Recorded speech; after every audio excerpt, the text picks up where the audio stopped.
Manifestation, affirmation, law of அட்ராக்ஷன்லாம் நம்ம இப்போ வெளிநாட்டு புத்தகங்களை பார்த்து நிறைய தெரிஞ்சுக்கிறோம். ஆனால் இதெல்லாம் பல ஆயிரம் ஆண்டுகளுக்கு முன்பே நம்முடைய சித்தர்கள் ஏற்கனவே தெளிவாக எழுதி வச்சிட்டாங்க. அகத்தியர் எழுதின ஒரு பாடல், ஞான பாடல் ஒன்று, சித்தர்களின் குரு அகத்தியர் சொல்லியிருக்காங்க பாருங்க. அப்பவே மனதின் சக்தியை பற்றி, மனமது செம்மையானால் மந்திரம் செபிக்க வேண்டா, மனமது செம்மையானால் வாயுவை உயர்த்த வேண்டா, மனமது செம்மையானால் வாசியை நிறுத்த வேண்டா, மனமது செம்மையானால் மந்திரம் செம்மையாமே.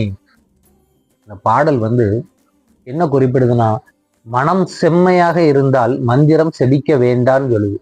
என்ன மீனிங்னா, உங்களுடைய மனம் எண்ணங்களற்று தூய்மையாக இருந்தால் நீங்க எந்த மந்திரம் சொன்னாலும் அதனால் கிடைக்கக்கூடிய பலனை முழுமையாக பெற்று விடுவீர்கள். இதுக்காக நீங்க பெரிய தியானம் பண்ண வேண்டாம், யோக பயிற்சி எல்லாம் பண்ண வேண்டாம். உங்களுடைய மனம் செம்மையாக இருந்தால் மந்திரம் வேறல்ல, மனம் வேறல்ல.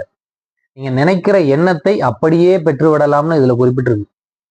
நல்லா பாருங்க, மனமது செம்மையானால் மந்திரம் செபிக்க வேண்டா, செபிக்கவே வேண்டாம். அதே கடைசி வரியை பாருங்க, மனமது செம்மையானால் மந்திரம் செம்மையாமே.